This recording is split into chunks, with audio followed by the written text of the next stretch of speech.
میرا ایک سوال ہے کہ ہالینڈ میں ہم اور بہتر اور احسن رنگ میں تبلیغ کیسے کر سکتے ہیں؟ بہتر اور احسن رنگ میں کس طرح کر سکتے ہیں جی، اس کے کچھ نتائج ہوں. اس کے نتائج ہوں. یہ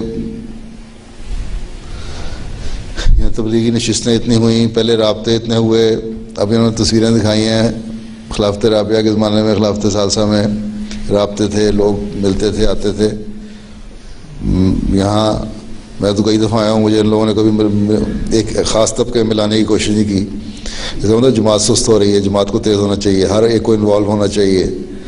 ٹھیک ہے، تبلیغ میں پھر 1 to 1 رابطے کرو. دوسرے میں نے کہا تھا کہ پامفلیٹ تقسیم کرو. 1000 5000 1000 یا 10,000 یہ کر دیا تم لوگوں نے، لاکھ کر دیا، تھوڑے سے اس سے کام ختم نہیں ہو گیا. ایک تو یہ کہ میسج دو اسلام کا، کہ یہاں غلط تصور پیدا ہو گیا ہے ویلڈر کی وجہ سے کہ پتہ نہیں اسلام کیا چیز ہے، بعض لوگ اس کے پیچھے چلنے والے ہیں. تم اسلام کا خوبصورت پیغام دو کہ اسلام امن والا پیغام ہے، اور اتنا چھوٹا ملک ہے کہ ہر گھر میں اب تک یہ پیغام پہنچ جانا چاہیے تھا اگر تم لوگ کوشش کرتے تو. پھر اپنے تعلقات بڑھاؤ، 1 to 1 تبلیغ ہو. تم لوگوں کے اپنے رویے ایسے ہوں کہ لوگوں کو پتہ لگے کہ یہ نوجوان جو ہیں یا یہ لوگ جو ہیں ان کا باقی مسلمانوں سے فرق ہے. پھر تمہاری طرف توجہ بھی پیدا ہوگی، کوئی نہ کوئی باتیں سننے والے پیدا ہوں گے. ٹھیک ہے، پھر جب یہ میسج پیس کا پہنچ جائے، اسلام امن کا میسج ہے، پھر بتاؤ کہ یہ میسج ہمیں دیا اس زمانے میں حضرت مسیح موعود علیہ السلام نے. کیونکہ حضرت صلی اللہ علیہ وسلم نے 1400 سال پہلے پیشگوئی کر دی تھی کہ اسلام کی حالت بگڑ جائے گی مسلمانوں کی، اور یہ صحیح اسلام پہ نہیں عمل کریں گے.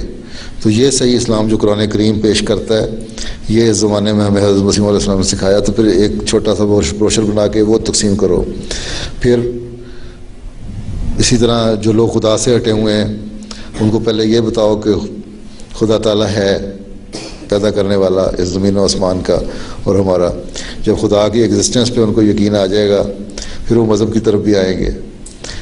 کچھ لوگ اسلام کے خلاف ہیں، کچھ خدا کے خلاف ہیں، کچھ مذہب کے خلاف ہیں. ہر ایک کی جو سوچ ہے نا، اس کے مطابق تمہارے پاس لٹریچر ہونا چاہیے. ٹھیک، اور سب سے بڑا یہ ہے کہ تم لوگوں کے اپنے جو عملی نمونہ ہے وہ ہونا چاہیے. پھر یہ کہ اپنے کوشش کر کے پرسنل کانٹیکٹس پیدا کرو. وہ بھی ہر لڑکا عید کر لے وقف 9 کا، جو اسکول کالج میں چلا گیا، بڑا ہو گیا 17 18 سال کا، کہ وہ 10 لڑکوں کو بتائے گا احمدیت کے بارے میں. تو یہاں تم لوگ 25 لڑکے بھی اگر ہو تو 250 لڑکوں کو بتا سکتے ہو ہیں 3 مہینے میں، 4 مہینے. پھر اگلے 10 لڑکے لے لو، پھر اگلے لے لو. تو یہ تو ایک کوشش ہے، ایک شوق ہے. جتنا پیدا کرو گے اتنی تبلیغ چلتی چلی جائے گی. صرف یہ کہنا ہے کہ جماعت پروگرام بنا دیں، مربی صاحب کو بلا لیا، تبلیغ کر دی، یا ایک سٹول میز رکھ کے سٹال لگا لیا، پامفلیٹ دینا شروع کر دی، اس کا فائدہ کوئی نہیں ہوگا. یہ ٹریڈیشنل ٹھیک ہے چیزیں، یہ چلتی ہیں ساتھ ساتھ، لیکن نئے تم لوگ نئے زمین فرٹائل دماغ ہیں تم لوگوں کے، نئی چیزیں نکالو نا، ایوالو کرو، ڈیولپ کرو. ہیں کیا طریقے ایکسپلور کرو، اور طریقے کس طرح ہم تبلیغ کر سکتے ہیں.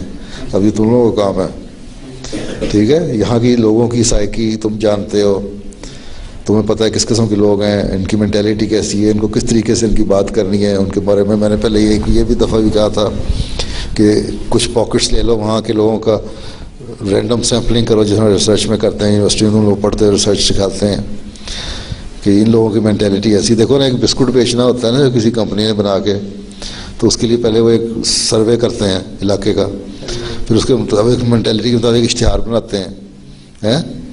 تو ایک عام بسکٹ ذرا سا بیچنے کے لیے اتنا تردد کرتے ہیں، تو ہم نے تو بہت بڑے میدان مارنے ہیں، ہمیں تو تھوڑے سے محنت کر کے تبلیغ کرنی پڑے گی. اب صرف روایتی تبلیغ پہ ہم کام نہیں چلے گا.